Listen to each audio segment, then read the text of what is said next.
Ahmad was a kind, intelligent, and well-meaning young man. Everyone who knew him believed he had great potential.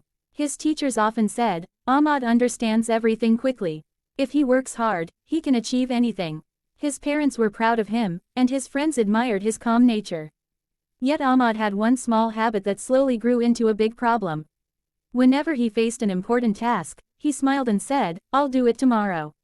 At first, this habit seemed harmless. If homework was due in a week, Ahmad would say, "There is plenty of time.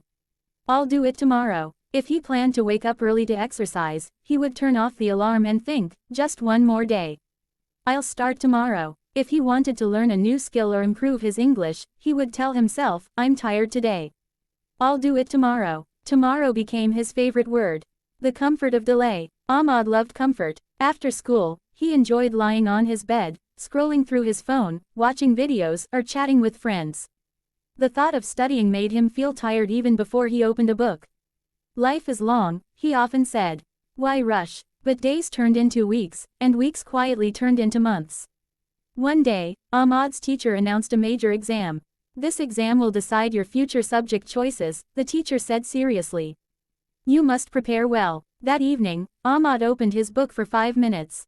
The pages looked heavy, and his eyes felt sleepy. "I have a whole month," he said confidently. "I'll start tomorrow." Tomorrow came, but Ahmad found another excuse. A guest came to the house. The next day, he felt tired. The next day, a football match was on TV.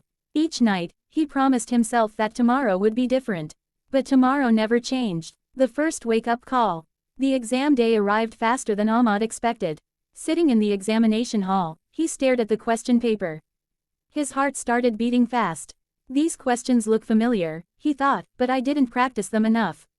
He tried his best, but when the results were announced, Ahmad was shocked. His marks were far below his expectations. For the first time, he felt the pain of his habit. His teacher looked at him with disappointment, not anger. "Ahmad," he said gently, "you are capable of much more. Talent means nothing without action." That sentence stayed in Ahmad's mind, but sadly, not for long. Tomorrow strikes again. A few months later, Ahmad decided to learn computer skills. He even downloaded online courses and bought a notebook. "This time, I'm serious," he told his friend Ali. On the first day, he watched one lesson. On the second day, he skipped it. Soon, the notebook remained empty, and the course videos stayed unwatched.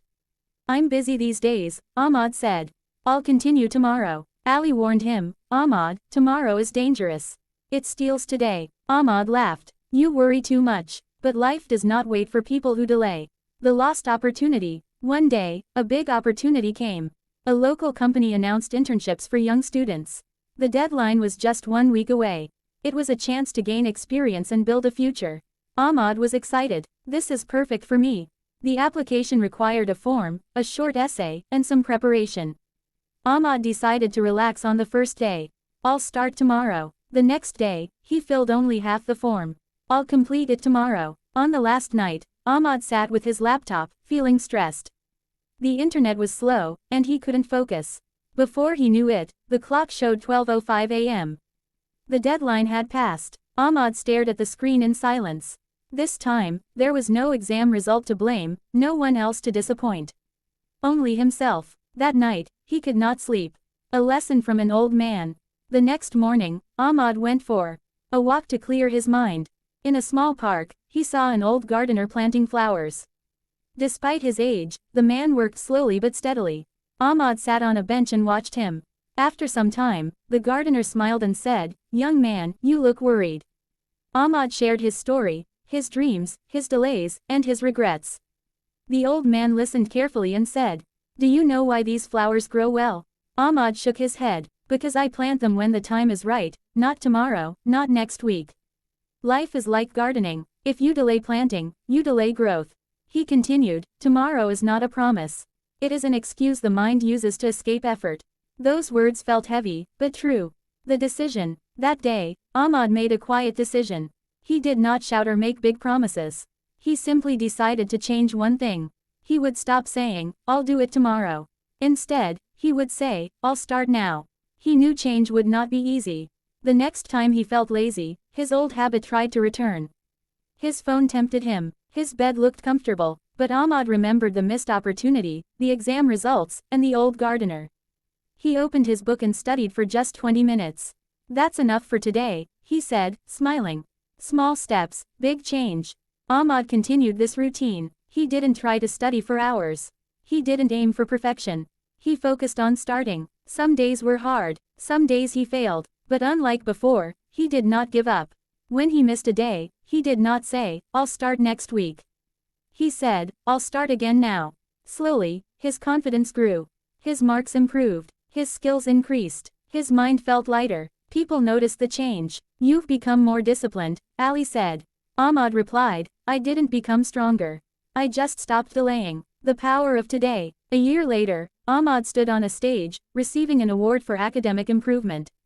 His parents smiled proudly. His teacher nodded with satisfaction. Ahmad knew the truth. Success did not come because he was smarter than others. It came because he learned a simple lesson. Tomorrow is a trap. Today is power. As he walked home, Ahmad whispered to himself, "The future is built by what I do today, not what I promise for tomorrow."